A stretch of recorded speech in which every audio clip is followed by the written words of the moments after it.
اس خدا کے نام سے شروع جس کی تعریف الحمدللہ رب العالمین، جس کی صفت الرحمن الرحیم، جس کی ملکیت مالکی یوم الدین،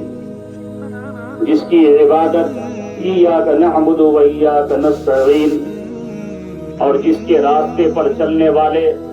اہدنا الصراط المستقیم، اور اس راستے سے بھٹکنے والے غیر المغضوب علیہم ولا الضالین۔ اس خدائے وحدہ لا شریک کی کروڑوں کروڑ احسان ہے جس نے لفظ کن سے پوری کائنات کو وجود بخشا۔ کروڑ کروڑ درود ہو اس نبی رحمت صلی اللہ تعالی علیہ وآلہ وسلم کی مقدس بارگاہ نور میں، جنہوں نے ذرے کو آفتاب بنایا اور قطرے کو دریا بنایا۔ جو لوگ خود راہ راست پہ نہ تھے، دامن مصطفیٰ سے وابستہ ہوئے تو پوری دنیا کے رہبر و رہنما بنتے ہوئے نظر آئے۔ کیا نظر تھی جس نے مردوں کو مسیحا کر دیا، اور کروڑوں کروڑ درود و سلام پیش ہو ان صحابہ کرام کی مقدس جماعت پر جنہوں نے نبی کونین صلی اللہ تعالی علیہ وآلہ وسلم کی سیرت مبارکہ کو اپنا کر پوری دنیا میں پرچم اسلام کو بلند و بالا کر دیا۔ جیسا کہ کسی نے کہا، جہاں بھی تم نے پکارا ہے جان نثار چلے۔ اور پھر اس کے بعد قرنن بعد قرن حالات بدلتے رہے، زمانہ گزرتا رہا، میرے نبی اکرم صلی اللہ تعالی علیہ وآلہ وسلم کے غلاموں نے پرچم اسلام کو اپنے اپنے دور میں بلند کرتے رہے اور اسلام پوری دنیا میں پھیلتا رہا۔ آج ان بزرگان دین، ان اسلاف کی قربانیاں، ان کی مہربانیاں ہیں کہ آج الحمدللہ ثم الحمدللہ اس کوہ نور عیدگاہ میں ہم اور آپ جمع ہو کر اپنے رب تبارک و تعالی کی بارگاہ میں سجدہ و سجود ہو کر اس کے بندہ ہونے کا حق ادا کر رہے ہیں۔ میرے پیارے بزرگوں اور دوستوں، یہ عید کا دن یقیناً مبارکبادی کا دن ہے۔ آئیے کچھ عرض و معروف سے بیشتر نبی کونین صلی اللہ تعالی علیہ وآلہ وسلم کی بارگاہ نور میں اپنی اپنی غلامی کا ثبوت دیتے ہوئے ہدیہ درود پاک پیش کر لیں۔ اللہم صلی علی سیدنا مولانا محمد الجود والکرم بارک وصلوا علیہ صلاۃ و سلام علیک یا رسول اللہ صلی اللہ تعالی علیہ وآلہ وسلم۔ قابل مبارکباد ہیں کوہ نور عیدگاہ کمیٹی کے تمام احباب جنہوں نے اتنا شاندار بہترین انتظام کیا، جس کی وجہ سے ہم اور آپ بڑے سکون کے ساتھ کوہ نور عیدگاہ میں آج نماز عید الفطر ادا کر رہے ہیں۔ میری دعا ہے اللہ تبارک و تعالیٰ ان انتظامیہ کو بھی، ان کے آباء و اجداد کو بھی، اور آپ سب کو، آپ کے سب کے آباء و اجداد کو اللہ تبارک و تعالیٰ جنت الفردوس میں اعلیٰ سے اعلیٰ مقام عطا فرمائے۔ میرے پیارے بزرگوں اور دوستوں، یہ عید کا دن خوشی کا دن ہے، ایک دوسرے کو مبارکبادیاں دینے کا دن ہے، ایک دوسرے کو خوش آمدید کہنے کا دن ہے۔ آج اللہ تبارک و تعالیٰ کا احسان عظیم ہے کہ آپ اندازہ لگائیں رب تبارک و تعالیٰ اپنے بندوں پہ کتنا مہربان ہے، جو پروردگار عالم رمضان المبارکہ کے دنوں میں بندہ مومن اور مومنات کے لیے صبح صادق سے لے کر غروب آفتاب تک کھانے پینے اور جمع سے بچنے کی تاکید کیا۔ وہ مسلمان جس کے گھر میں پانی موجود ہے، کھانا موجود ہے، ان کی پاک بیویاں موجود ہیں، لیکن رمضان المبارکہ کے دن میں ان کے لیے ان کا استعمال ناجائز و حرام قرار دیا گیا۔ کیوں؟ اس لیے کہ اے مسلمان، تم اپنی مرضی سے جینے نہیں آئے ہو، تمہارا جینا مرنا سب رب کی مرضی کے مطابق ہوتا ہے۔ اسی لیے مسلمان رمضان المبارکہ کے دنوں میں کھانے پینے اور جمع سے اپنے آپ کو بچاتا ہے، محفوظ رکھتا ہے، اور روزہ رکھ کے اپنے پروردگار عالم کی بارگاہ میں اس کی غلامی، اس کی بندہ ہونے کا ثبوت پیش کرتا ہے۔ لیکن آپ دیکھیں رب کی رحمت کیسی ہے، جو پروردگار عالم رمضان شریف کے دنوں میں کھانے پینے کو حرام قرار دیا، لیکن وہی رب کا انعام دیکھیے کہ جب بندہ مومن رمضان شریف کے پورے مہینے کو عبادت کر کے گزار دیتا ہے، کھانے پینے سے دن میں اپنے آپ کو بچا کر کے گزار دیتا ہے، رب کی مرضی کے مطابق اس کی عبادت کر کے روزہ رکھ کر کے جب ماہ رمضان کو گزار دیتا ہے تو رب تبارک و تعالیٰ ارشاد فرماتا ہے، اے میرے بندو، جب تم نے ہماری اطاعت کی ہے، میرے محبوب کے فرمان کے مطابق زندگی گزاری ہے، شریعت مطہرہ کے موافق زندگی گزاری ہے، تو سنو آج تجھے انعام کے طور پہ یہ دیا جا رہا ہے کہ آج عید کا دن ہے، آج تجھے کھانا بھی ہے، آج تجھے پینا بھی ہے۔ اگر آج کے دن کوئی شخص کھانا پینا ترک کرے اور رمضان کی طرح آج بھی روزہ رکھنا چاہے گا تو شریعت اسلام اسے حکم دیتا ہے کہ آج کے دن روزہ رکھنا حرام ہے، اس لیے کہ آج تم سب اللہ کے مہمان ہو، اللہ کے مہمان ہو۔ میرے پیارے سنی جنتی بھائیوں، آپ کوہ نور عیدگاہ میں جمع ہوئے ہو، اللہ کی بارگاہ میں آپ نے عبادت کی ہے، عبادت کا نذرانہ پیش کیا ہے، سر و سجود ہوئے ہیں۔ اب جب آپ یہاں سے نکلیں گے تو آپ نکلنے سے پہلے ایک دوسرے کو مبارکبادیاں دیں گے، مصافحہ و معانقہ کریں گے۔ تو جانتے ہو، صرف ہم انسانوں سے ہی نہیں، صرف ہم اپنے اسلامی بھائیوں سے ہی نہیں، صرف ہم اس سنی جنتی بھائیوں سے ہی نہیں، بلکہ روایتوں میں یہ آیا ہے، مفہوم حدیث یہ ہے کہ جب بندہ مومن نماز عید پڑھ کے نکلتا ہے گھر کی طرف تو مسلمان